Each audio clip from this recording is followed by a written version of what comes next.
Maligayang pagbati. Ako si Bojo, isang lisensyadong guro dito sa Pilipinas at may experience sa pagtuturo sa paaralan. English is my second language, kaya I can relate to the hardships of learning a new one. But don't you worry, relax ka lang. Ako ang bahala. Isang likas na Filipino ang gagabay sa iyo sa iyong pag-aaral ng Tagalog. Gusto mo bang matuto ng formal na pananalita, pagsusulat o pagbabaybay ng wikang Filipino? Matutulungan kita. O gusto mo lang ng relax at practical na Filipino language gaya ng ginagamit ng mga Pinoy ngayon? I got you, brother or sister.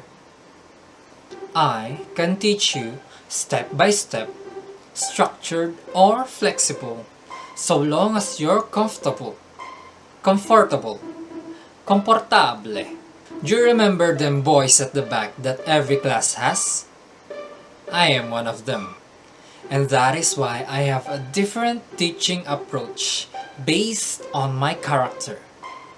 If you find my energy suitable to your personality, subukin mo ang klasiko at nang ma-experience mo ang kulturang Pilipino. Hanggang sa muli.